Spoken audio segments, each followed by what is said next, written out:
Assalamualaikum warahmatullahi wabarakatuh. Halo anak-anakku semua. Hari ini kita akan belajar tema 1. Ya, akan belajar tema 1 ya. Subtema 1 pembelajaran kelima. Oke, sudah siap semuanya?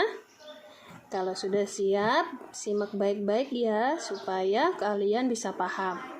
Yuk kita dimulai. Nah, coba perhatikan gambar ini. Ada gambar apa saja ya ini? Ada hewan apa?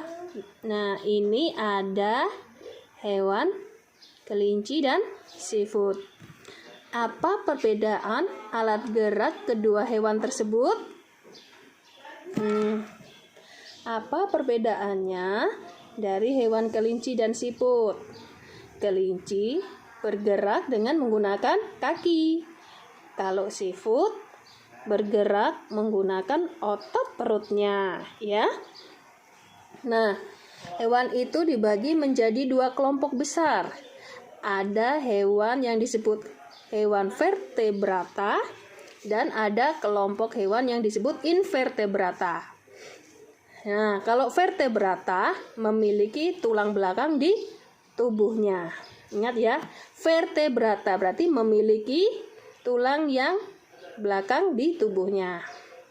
Contohnya kelinci, kucing, burung, ular, dan katak. Kalau invertebrata yaitu hewan yang tidak memiliki tulang belakang di tubuhnya. Contohnya ada cacing, kupu-kupu, lebah, siput, semut, dan bedanya vertebrata itu punya tulang belakang, kalau invertebrata tidak memiliki tulang belakang.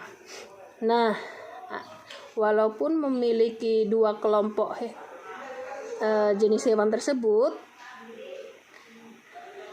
nah ada contoh yang lain. Ada kucing, semut. Meskipun kita berbeda kelompok hewan, tapi kita sama-sama bergerak menggunakan kaki. Di sini semut adalah hewan invertebrata, sedangkan kucing hewan vertebrata. Tetapi hewan tersebut alat geraknya sama, yaitu kaki. Ya, sama seperti burung dan kupu-kupu. Alat geraknya menggunakan apa? Yaitu menggunakan apa, Nana? Menggunakan sayap. Kita lanjut yang berikutnya. Ini adalah beberapa contoh hewan vertebrata dan invertebrata. Loh, kok di sini ada gambar orang dan atau manusia ya? Nah, jadi manusia itu termasuk vertebrata. Di situ ada apa saja? Yuk disebutkan. Ada bunglon, ular, ada anjing, tikus, ikan, ada katak, ada penguin, dan sebagainya. Kalau invertebrata ada belalang, laba-laba, capung, kupu-kupu, cacing, siput. Terus apa lagi tuh? Kepiting, udang. Nah, kemudian ada gurita. Coba perhatikan. Ini ada gambar seafood ya. Nah, seafoodnya bergerak dengan menggunakan otot perut. Sedangkan ini ada gambar ubur-ubur. Ubur-ubur bergerak dengan tentakel. Ya. Kedua hewan ini merupakan contoh hewan invertebrata, yaitu tidak memiliki tulang belakang. Coba perhatikan gambar berikut. Ya, perhatikan ya gambar-gambarnya. Nah, di sini ada 4 jenis gambar. Ini semua merupakan gambar ilustrasi, tetapi beda jenisnya. Ya, ini oke.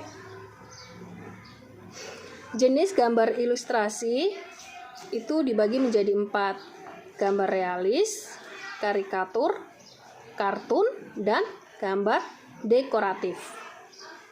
Kalau gambar realis itu gambar yang dibuat sesuai kenyataan aslinya. Kalau karikatur, gambarnya yang berlebih-lebihan atau mengubah dari objek aslinya. Atau dilebih-lebihkan begitu dengan aslinya, gitu ya. Kartun. Kalau kartun itu adalah gambar untuk menghibur dan berisi humor. Satu lagi gambar dekoratif, yaitu gambar untuk menjadikan bentuk benda lebih indah, ya. Nah, ini adalah contoh gambar realis. Nah, ini kayak suasana aslinya ya. Contohnya yang lagi di pasar. Ya, seperti asli kita ke pasar. Kemudian karikatur. Ini contohnya Pak Habibie. Gambarnya kepalanya lebih besar. Berarti itu namanya karikatur. Jadi kepalanya lebih besar dari tubuhnya. Kemudian ada gambar kartun. Pasti kalian sudah tahu ya gambar kartun, contohnya seperti ini. Kemudian gambar dekoratif. Menjadikan sesuatu itu menjadi lebih indah. Nah, sekarang kita masuk ke berikutnya. Masih ingat nggak kalian tentang ide pokok? Ya, ide pokok itu adalah merupakan inti atau dasar dari suatu paragraf atau suatu teks. Ide pokok menjadi dasar dalam pengembangan dari paragraf. Kalau untuk membuat satu paragraf itu harus ada ide pokok yang kita ambil. Ya, kemudian ide pokok bisa dikembangkan menjadi kalimat-kalimat yang lain. Langkah-langkah mengembangkan ide pokok. Oke, perhatikan. Di situ ada menentukan topik dari paragraf, ya. Topiknya itu harus dipilih terlebih dahulu. Kemudian menentukan ide pokok, ya. Menentukan ide pokok dari paragraf yang akan dibuat, kemudian membuat sebuah kalimat yang berisikan ide pokok. Ya, dibuat seperti kalimat pokoknya. Kemudian mengembangkan kalimat ide pokok menjadi beberapa kalimat. Selanjutnya menyusun kalimat-kalimat tersebut menjadi paragraf yang padu. Ya, yang padu itu yang relevan. Oke, baik. Cukup sekian penjelasan untuk hari ini. Terima kasih. Mudah-mudahan kalian dapat mengerti. Sampai jumpa. Wassalamualaikum warahmatullahi wabarakatuh.